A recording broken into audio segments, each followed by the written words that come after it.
Mukama yebazibwe tuli wano mu Mabira. Abantu bamu badde mumbuuza business kizenkola. Business tugenda mu charity. Business Katonda ze yampa okubuulira enjiri abantu kulokoka. Eyo business ey'okubiri. Eyokusatu okusabira abalwadde. Eyokuna okugoba mizimu. Juzi twakava kusabira omulalo n'awona. Eyokutaano kozi business ndadde yaki zonna zakata abantu kulokoka. Crusade. Akati tukoze charity eno mu Eastern tugenda tuli mu kutambula motoka yaffe eyo abamembazi baabo tulina ebintu bingi bye tugenda akola eyo mu Eastern saawa zino abali eyo mutusabire. Kati saawa zino waliwo omusajja omu nabbi w'obulimba oba obulimba yaŋŋamba mbu ngenda kugwa accident naye sijja kugwa munange mbojja kukyusa obwongo bwange nedda nkyaliwo nkyakola emirimu gya Katonda. Kinyimiriza wano mu Mabira buli lunaku mbanyumiza ne mbagamba nti mu Mabira muno nalaba ebidragon ebisota nga bikuta obusuba bw'emisaayi gy'abantu gye basadaaka. Kakati we mba ku lusozi eyo nga ndi mu kusaba mba ndwanagana n'egyo emisota egyo dragon egireeta accident egisuula mamotoka egitta abantu naddala ddala ku Jinja Road wano kubanga wano nabagamba kyekyoto eky'eggwanga ekyoto ekisinga wano abantu abasamirira wano ekyoto kyasimba wano kuva wano Mabira embiko n'okweyongerayo wali ku River Nile. Ebyoto ebyo biba byoto by'amaanyi nnyo so buli bwenfukamira wansi Katonda abindeetera n'abindaga.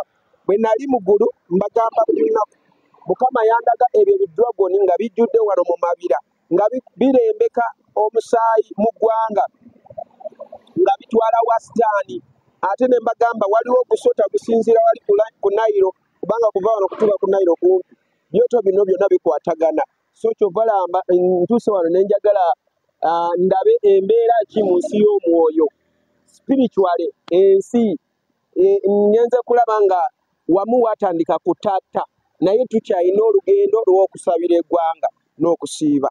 So mwebale nnyo abali ku Expo ne ku Heaven Melodies. Leero Mr. Soda yabadde ne mission nyingi size naye nzize ne Abe ne Mr. Abe yekka gwe nzije naye.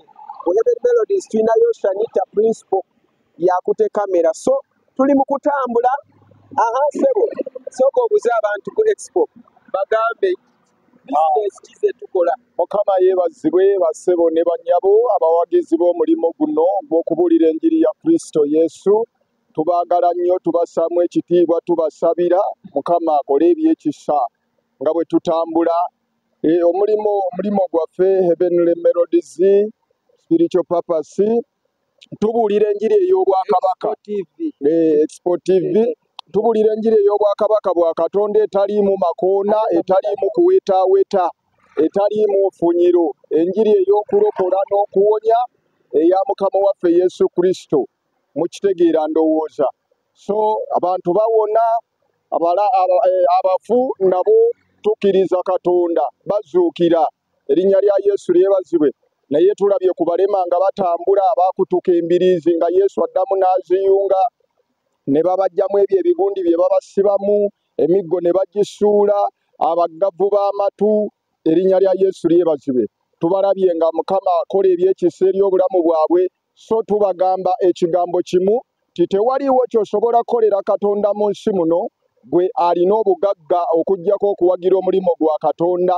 Ate Katonda bw'aba ataddewo abantu abagenda okukola omulimu gwe nga bo bagenda kutambula nga babuulira enjiri gwe bawagire kimu obasabire omulimu gwa Katonda gweyongera okulabisibwa. Nsumba Edward tutambula naye atukoze obulungi ne mami waffe tutambula naye atukoze obulungi. So tugulumiza Katonda ng'abaweereza abali emabega mu mugongo gwa Musumba Edi nga tuweereza naye ku lw'omulimu gwa Katonda. So twagala okubeebaza saba Mukama abatuweera omukisa omunene. Maama naye abeeko kyagamba ggwanga. Haleluya, Yesu yeebazibwe. Nange ate leero ndi musanyufu Musumba olw'omukisa gw'ompadde okwogerako eri abantu. Expo TV Katonda abampeera omukisa okubanga muyimirira wamu naffe nga tukola omulimu gwa Katonda. Tuli basanyufu nnyo nate ku lw'obuweereza buno Katonda bw'atwesigisiza n'omusumba waffe Pastor Edward Mugisa olw'okutulungamya obulungi. Katonda wange abampeera omukisa era banjagalire. Amiina. Alright, nga tusimbula tugenda twetaaga tutambule wamu nabagamba charity butu ejjudde ebintu bye tugenda agaba era tugenda kubanga tubawa updates bwe tubanga tutuuse eri mu Eastern kubanga tulina for bibiri bye tugenda agaba ebintu bino. Ebintu bibadde bitono this time, next time twetaaga tuleete kanta tuteeke ki fuso bagita wane fuso. So mukama batwagalire, mwebali nnyo, mwebalire ddala. Tujja balaga ebintu nga tutuuse n'abantu abatulinze eyo. Mukama abampeera omukisa, mutusabire olugendo olulungi. Bye. Export TV to the world.